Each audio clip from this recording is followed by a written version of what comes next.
Okay, we're getting to the video, but these fries are good. Hold on. So there's this saying going around right now where people are like, where women are saying that we're in our soft girl era. And I can relate to that because there was a time where I was brought up to be very independent, and that's what I saw, that's what I emulated, and that's what I thought life was for women. It was only in my pursuit to independence that I began to feel fatigued, that I began to have issues in my marriage, that I began to go through some things. And God began to show me how not only was I dealing with this independent nature, but I was also dealing with a generation or generations of pain, right?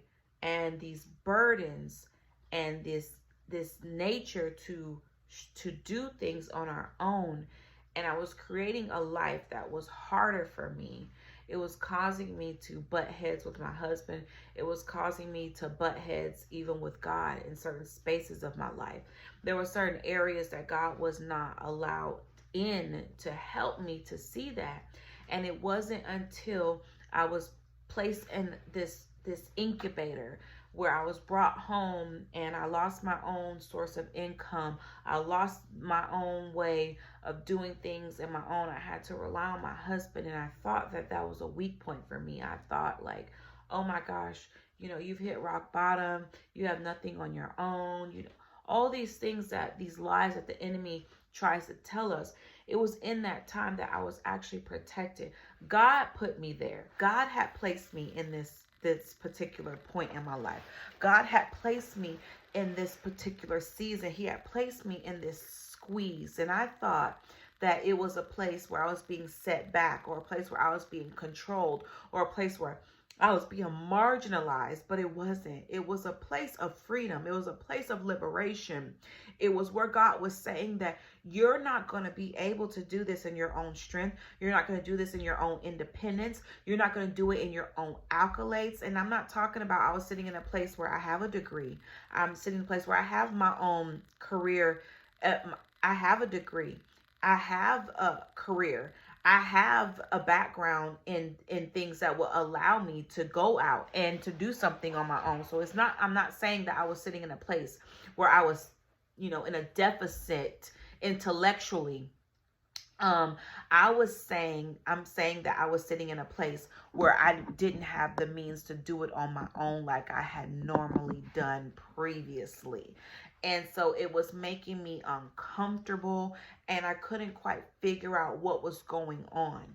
And I want to say that it is something great for us to be independent. It is something great for us to have that sort of strength inside of us, because that is what helps us navigate these issues and these things that we go through in life. However, when that independence begins to supersede the very presence of God in our lives, when it begins to take over those areas where God has given us leadership, or where God has given us instruction, or where God is trying to give us rest, then now we are dealing with something like idolatry. We're dealing with something that He has not ordained for us. And there are seasons where He'll take us through stuff so that He can remove those things from us so we can see Him more clearly. I wasn't able to see God as a liberator. I saw God as the Father who gave me instruction or who opened doors, but I didn't see Him as God the liberator, because I still thought that I had to work in my own right or do things in my own strength, right? And so I have no problem with we're in our soft girl era. I don't. It's the terminology that kind of throws me a little bit, because, an era is only for a set amount of time. And I feel like God is trying to bring women back to the place where it is okay for us to be in our femininity, not a feminist, but in our femininity, in His design and how He created us. And we have to realize that culture made us harden. Culture made us independent. This is not something that just happened overnight. This is something that has happened transgenerationally. There are so many factors I can get into that have made us this way. All women, and even specifically Black women, there are attributes and traits that we carry because they were embedded into us over the last several generations, right? And we just carry things. It is scientifically proven that we carry things in our cell. You can carry pain in your cell, trauma in your cells. And so biologically, we inherit these things and they're passed on to us. But God is doing a breaking away. And so while the terminology, soft girl era might, make me a little bit like, we're coming into our being. That's what I would say. We're coming into our being. I understand where it's coming from, right? Because you're trying to take something back that was taken from us, that was stripped. And a lot of times when we are coming into our identity by the design of God, we have to find words to express or articulate what that is. We have to give language to it when we don't have any. And so I'm in my soft girl era. It's just language. It's just verbiage to articulate that I'm coming into a place in my life where I'm okay with being a woman, where I'm okay with being meek, where I'm okay with not being in charge all the time. I'm okay with not making all the decisions. I'm okay with not always having to be right. I'm okay with sitting back and being led. I'm okay with that. Like, I don't need to do it that way because you said it is that feminist era that makes you want to be the one driving all the time. And let me be clear. I'm not saying we don't need to have our own money. I'm not saying we don't need to have our own things. I'm not saying we don't need to have our own education.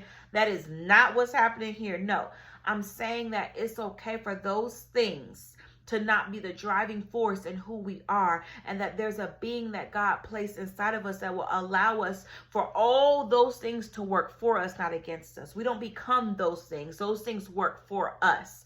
We don't work for them. And in the past, we've been working for those things. We've been allowing those things to drive us. And God is saying, I don't want those things to drive my daughters. I want my daughters to be my daughters. Because it's okay for us to be daughters. And I think we forget that there are dimensions of us as daughters.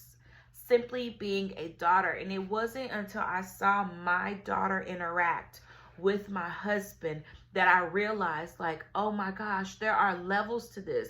Even how I'm interacting with God right now. There's a whole dimension of God that I haven't explored because I didn't know how to be a daughter because of my own father issues. But when I saw my little girl, at 3, 4, 5, making demands of her father, being comfortable, knowing where to go, how to go, being vulnerable, being safe, all the personality that she has with him, it opened my eyes to see, like, wow, there was something that was missing. And so I think that we're in our time of being. We're in our time of being women. We're in our time of being daughters. We're in our time where we don't have to have this hard exterior all the time. We don't always got to be rah-rah, as they say. We don't always got to be about it. We don't always got to go get it. That is okay. And it took me being brought home. Okay, being a stay-at-home mom, stay-at-home wife, and kind of like stripped of everything that I thought I was supposed to be doing. God was giving so many instructions, but I didn't realize he was showing me what the things that he had given me, the potential to develop into more after I got this. It was a piece I had to get that I was missing. And so he was saying that you have all this opportunity and all these doors are available to you. But you got to get this piece first, because if not, you're going to allow all those doors and all those opportunities to work you into the ground, and you will never be able to rest in what I have called you to be, rest in who I have conditioned you to be. And you cannot be a great woman, a great you, a great daughter, a great sister, a great wife, or a great mother if you cannot be a great you. And this is why I'm understanding that self-care is vital. And I don't mean self-care as in the movement. I mean self-care as in fully taking care of your soul care, and all those things matter. So I want to just say, It's okay to step into your being. It may take you some time to get there. You may not fully understand how to do it. You may not even know what that looks like for you. You may not have seen it done. But it's okay to step into your being. It's okay to take your seat in your being. There's so much more for you than feeling like, and I'm not talking about women who feel like we got to go get spoiled by a man. That is not what this is about. This is about understanding the presence and who you are and what you carry. This is about understanding your design and the development and how God curated you. This is about the very essence of who you are coming out. It is not something that you have to prove. It is not a certain look. It's not a certain attire. It's not a way of you having to project anything. It's a being. And when you become curated to what God has created for you, before all of these other factors came in, then that will just emulate from you, right? You don't have to talk it out. You don't have to explain it. I am into wearing dresses now. Do I still wear pants? Yes. Do I still wear shorts? Yes. Do I still love them? Yes. But I'm into wearing dresses because this is what is coming from me stepping into this being that God created of me. But that is not going to be the same process for everybody. It is what it is. And so we are all in different spaces. We're all in different stages. We're all in different parts of this journey. And I just want you to know that you're safe. You are safe with God. Even when it feels like you're not safe anywhere else.